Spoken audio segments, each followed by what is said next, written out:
Okay, so first example, to convert natin yung 3.5 kilometers to meter.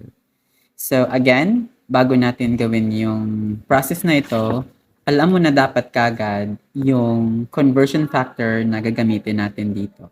Since pinag-uusapan natin yung kilometer at saka meter, dapat may prior knowledge ka na sa conversion factor ng kilometer at saka meter.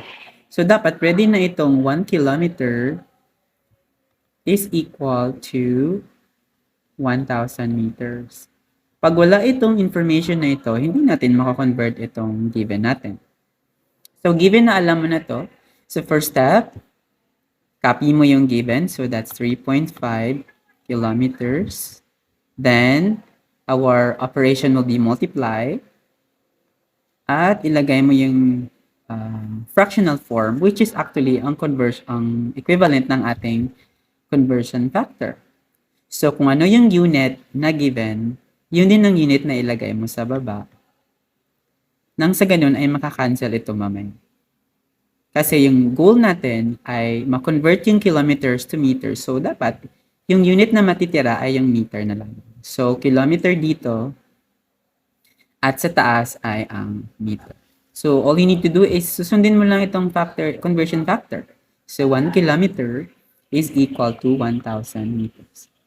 Then, next step, arithmetic. So, pag merong kilometer sa taas at kilometer sa ilalim, syempre, kakancel na natin. Yun nga ang reason kung bakit nandito sa baba yung kilometer.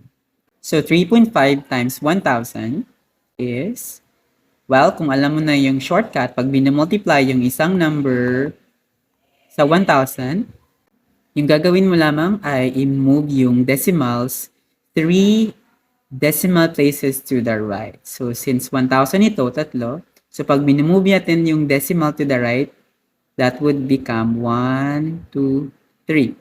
And all we need is just the 2 zeros.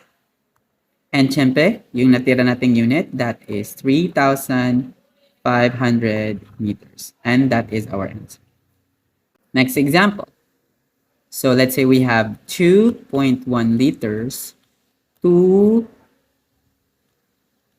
milliliters. So same process, dapat meron ka ng knowledge about sa conversion factor kung ano yung gagamitin mo.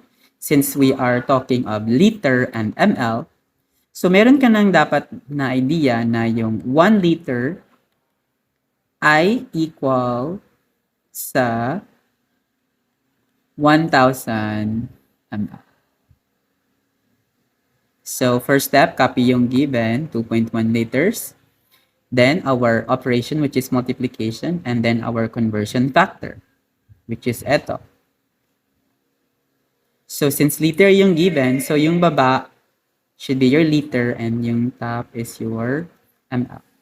Sundin mo lamang yung numbers. 1 liter is equal to 1,000 ml. And then, cancel the liter. So 2.1 times 1,000. So sabi ko, pag minamultiply mo yung number sa 1,000, you move 3 decimal places to the right. So tatlong beses. So that's 1, 2, 3. So these blank spaces should have a 0 on it. So yung answer natin ay 2,100 ml.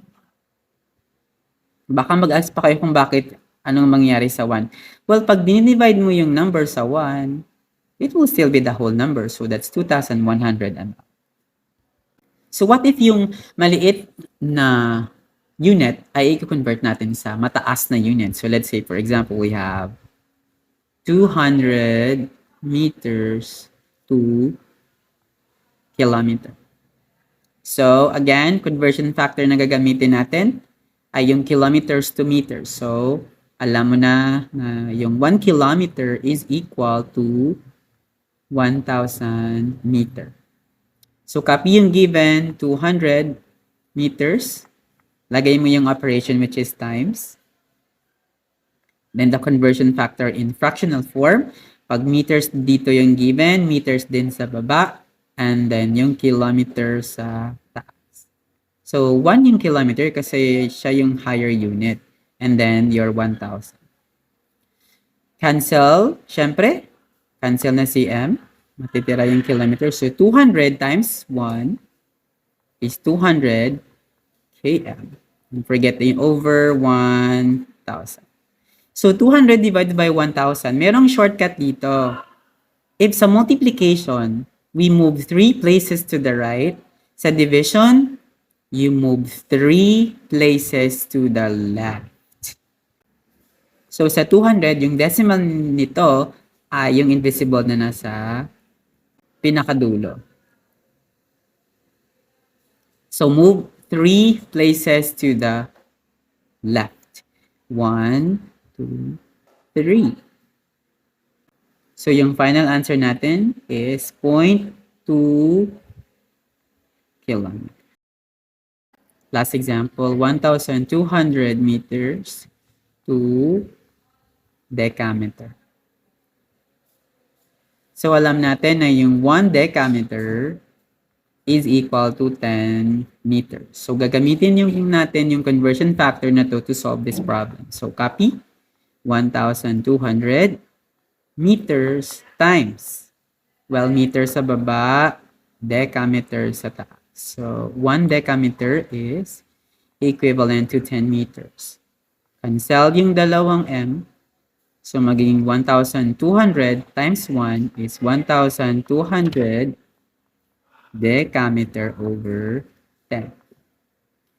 So, 1,200 divided by 10 is equal to 120. And our final answer is 120 decameter.